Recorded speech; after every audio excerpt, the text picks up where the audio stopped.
रस्सियों से बंधा रहा और सुबह होने तक कैसे न कैसे करके आखिरकार मैंने रस्सियों को खोल ही दिया।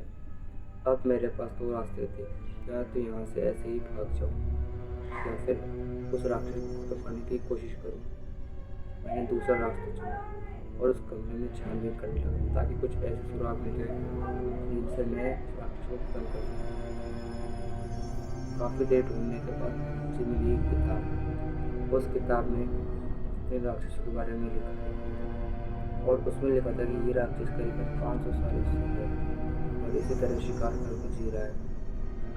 अब उसमें मैं आगे पढ़ने लगा तो मुझे एक कबीले के बारे में लिखा मिला, जिसमें लिखा था कि ये कबीले के लोगों ने बहुत समय तक इस राक्षस से युद्ध किया। मुझे लगा कि हो सकता है उनके पास जाने से मुझे थोड़ी मदद मिल सके, तो मैंने उनके पास जाने का किया। अब मैं वहाँ से निकला और जंगल में घूमने लगा ताकि उस कबीले की कोई कबीला मुझे मिल गया।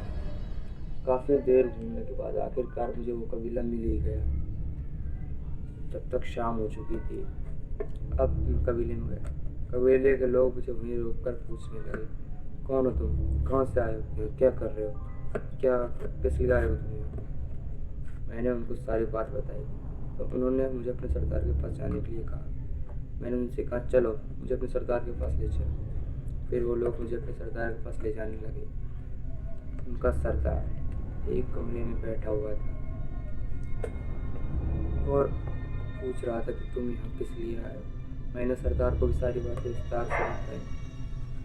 अब सरदार ने मेरी मदद करने का वादा किया। सरदार ने कहा कि अब तुम दिन में यहाँ घूमो, रात को आना, तब मैं तुम्हें उस राक्षस से लड़ने के तरीके बताऊंगा। तो सरदार के अनुसार मैं जंगलों में कबीले वालों के साथ थोड़ी देर घूमने गया। कुछ ही समय में रात हो गई। अब मैं सरदार के पास गया और सरदार ने मुझे अपने पास बैठाया और उसकी खान सुनाई और कहने लगे, वो राक्षस बहुत पहले से काफ़ी समय से पिछले समय से कुछ सोच हो गई और वो इसी तरह लोगों को मारता है और उनके जीवन को अपने अंदर सूंघ लेता है और लोगों के शरीर में सिर्फ हड्डियाँ। तो अब वो कह रहे थे कि उनके कबीले वालों को भी उसी राक्षस ने मारा, इसलिए वो सब उनसे बदला लेना चाहिए। लेकिन किसी में इतनी ताकत की हिम्मत नहीं है कि उस राक्षस को मार सके। हमने ऐसे कुछ हथियार तो बना लिए हैं जो उस राक्षस के खिलाफ कारीगर हो, लेकिन उनको चलाने की हिम्मत रखने वाला कोई नहीं है। और एक खास बात और, उन हथियारों से दिन में चलाया जाता है, रात में वो इस राक्षस पे कोई असर नहीं करेगा और दिन में वो राक्षस कहाँ रहता है ये बात किसी को भी नहीं पता। अगर तुम उस राक्षस को मार चाहते हो तुम्हें उसके उस हिस्से को, उस जगह को ढूंढना होगा जहाँ पर वो दिन में रहता है, क्योंकि उस जगह को आज तक हमारे कबीले वाले भी नहीं ढूंढ पाए। अब सिर्फ तुम ही हो जो इस काम कर सकते हो, क्योंकि तुम उस राक्षस की चंगुल से बचे हो, वरना आज तक कोई उसके पास से वापस नहीं आया है।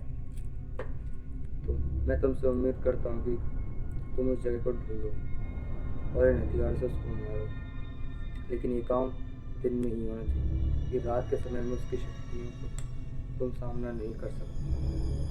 वो बहुत ताकतवर है, बहुत ज़्यादा, बहुत ज़्यादा।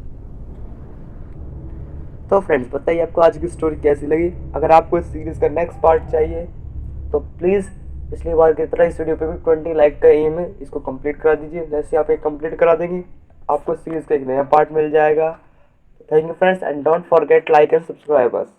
So see you friends, meet in the next video.